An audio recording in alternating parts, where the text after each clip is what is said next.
Fala pessoal, beleza?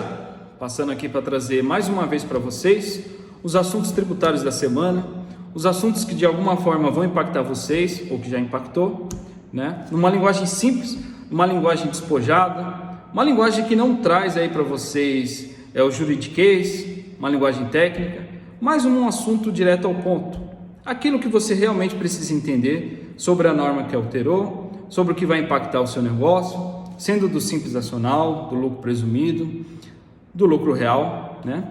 De qualquer atividade que você tenha também, tá certo? Antes de começar o vídeo, peço que você curta, se você for me acompanhar aí no Instagram, ou se você estiver me acompanhando pelo YouTube, dá aquele joinha, compartilha a informação. Gente, é importantíssimo compartilhar essa informação, porque a minha intenção aqui é levar esse tipo de informação para o maior número de pessoas, para os empresários, né, que realmente vão aproveitar essa informação. E quem não quiser assistir na mesma hora que eu estou gravando, você pode salvar e assistir depois, tá certo? Hoje eu separei 3 pontos para vocês, sobre as 3 do valor econômico, né, relacionado ao primeiro assunto sobre as obrigações acessórias, né? A possibilidade aí de ter uma nota fiscal única, né, no cenário Brasil. Também tenho as 2 liminares que saiu, né? A primeira liminar saiu do ICMS, relacionado àquele assunto da semana passada, e uma liminar do IPI, tá certo? Então eu vou começar a comentar com vocês sobre esses 3 assuntos, e também vou falar sobre uma pergunta que eu achei muito interessante de um seguidor, que vale a pena compartilhar com vocês, que pode ser a dúvida de vocês também, tá certo? Então, o primeiro assunto, pessoal, é sobre um projeto de lei, né, que está tramitando aí pelo Congresso, sobre a possibilidade de ter uma nota fiscal Brasil eletrônica, né? Incrível isso, né, gente? Não é uma proposta nova, né? Foi uma proposta de 2021. Eu tenho aqui até o número dela, né? É o projeto de lei complementar 178 de 2021. Nesse projeto, pessoal, o que eles colocam lá? Ele fala a possibilidade de unir, né, 8 modelos de notas fiscais atuais, né, que a gente tem aí no nosso cenário, em uma só. Seria a nota fiscal Brasil eletrônica, né? Então, por exemplo, a gente tem a nota fiscal modelo 55, a modelo normal, o DANF, né? Tem as notas fiscais de serviço, que cada prefeitura aí tem um modelinho, que é um pandemônio, inclusive, para a gente que trabalha na área tributária. Também tem o conhecimento de transporte, um outro modelo. Tem a nota fiscal consumidor, né? A NFC, né? Antigo modelo 2. Tem o cupom fiscal, também o SAT, né, que entrou nessa leva aí de possibilidade de união, e tem mais alguns modelos aí, inclusive até nota fiscal de energia elétrica entrou no meio também. Então a possibilidade de você unir todos esses documentos em uma só nota fiscal, em um só layout, unindo também todas as esferas, por exemplo, federal, estadual e municipal, tudo dentro do mesmo layout, respeitando aí cada atividade de cada empresa, né? E isso seria perfeito para a Receita Federal, né, gente? Pensando assim que a Receita Federal teria um painel, né? Um painel de tributos aí no geral, né? Podendo enxergar ICMS, imposto de renda, ISS, toda a esfera aí do nosso sistema tributário em um só documento. Então é uma excelente proposta para eles. Não sei se para a gente seria interessante também, né? Seria também um ponto interessante da proposta, que é a redução do custo das obrigações acessórias, né? Mas o que está por trás disso? Então, o que eles colocaram? Que seriam praticamente uma declaração pré-preenchida que a gente teria depois que implantasse esse modelo, né? Então hoje a gente tem isso inclusive no imposto de renda, pessoa física. Se você tiver acesso aí ao ECAC por meio de certificado digital ou algum acesso uma chave de acesso, você consegue verificar a sua declaração pré-preenchida praticamente completa, sendo necessário inserir poucas informações. E o que eles querem fazer isso? Eles querem fazer isso também na esfera de notas fiscais, por exemplo, e de obrigações acessórias, por exemplo, o SPED, né? O SPED hoje ele tem N blocos, vários registros que você precisa preencher, e às vezes você preenchendo, você coloca as informações nos campos errados, né? Isso gera malha fiscal para você, gera uma fiscalização, e em alguns casos gera até multa para você pagar. E com isso, eles tendo essa nota fiscal única, eles vão trazer essas declarações pré-preenchidas e vai diminuir o custo no preenchimento dessas obrigações acessórias e vai diminuir a chance de ter erros no preenchimento, entendeu? Então esse é o ponto que eles estão batendo, seria um ganho para a sociedade e também para eles, né, na forma de fiscalizar, que pode ser também uma boa para o contribuinte. Por enquanto, essa é uma proposta, né? Ela deu uma caminhada aí pelo Congresso, mas a gente não tem nada certo. Vamos acompanhar também. Tá? Deixa eu ver se eu tenho mais algum ponto. Tá.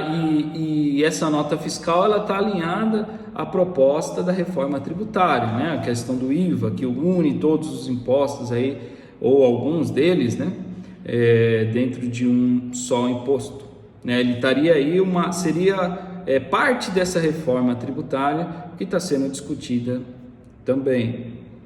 Então é isso, pessoal. Para esse assunto que eu coloquei aí no início da semana, esse é o principal ponto.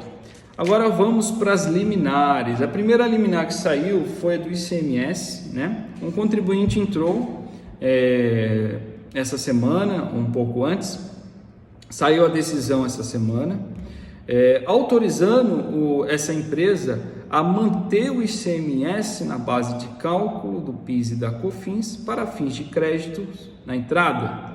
Ou seja, esse contribuinte, por meio dessa liminar, pode continuar utilizando o ICMS na base de cálculo do PIS e da COFINS. Só que a gente sabe, gente, que liminar é momentânea, né? É bom a gente frisar isso. Ainda vai ser discutido o mérito da causa, então por isso que a gente não pode cravar que esse contribuinte vai sustentar essa tese aí até o fim, tá? Então eu vou acompanhar esse processo, qualquer novidade eu informo vocês. E o principal ponto aí que o desembargador colocou na decisão foi interessante. Ele falou que o instrumento usado para alterar a regra do ICMS na base de cálculo do PIS e da COFINS não foi o melhor, né? A gente deveria o governo deveria ter utilizado uma emenda constitucional e não uma medida provisória para isso. Então esse foi um ponto interessante que eu anotei aqui, que foi motivo de ele tomar essa decisão aí, considerar liminar para essa empresa, né? E outra coisa, ele também colocou aqui que o crédito do ICMS, né, na verdade não foi ele, né, foi o próprio contribuinte como argumento. Ele falou que o crédito do ICMS seria quase impossível desvincular do valor do bem. E eu concordo, né? Como a gente monta lá o preço de um determinado bem, a gente considera os impostos que estão por dentro dele, né? Então, essa é a regra geral aí do PIS e da COFINS. É o custo que você teve na aquisição desse bem que gera crédito para você na entrada, né? Para você confrontar com as suas saídas tributadas por essas contribuições. Então, esse foi um ponto interessante do ICMS, né?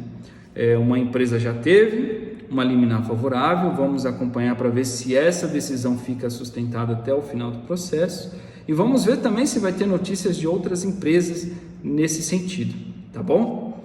E para terminar, a gente tem a questão do IPI, né? O IPI ele é parecido, mas tem uma diferencinha, né? O IPI também teve a sua exclusão da base de cálculo das contribuições do PIS e da COFINS nas entradas, por meio de uma instrução normativa da Receita Federal publicada no ano passado. Deixa eu ver se eu anotei ela aqui. É a 21 de 2022.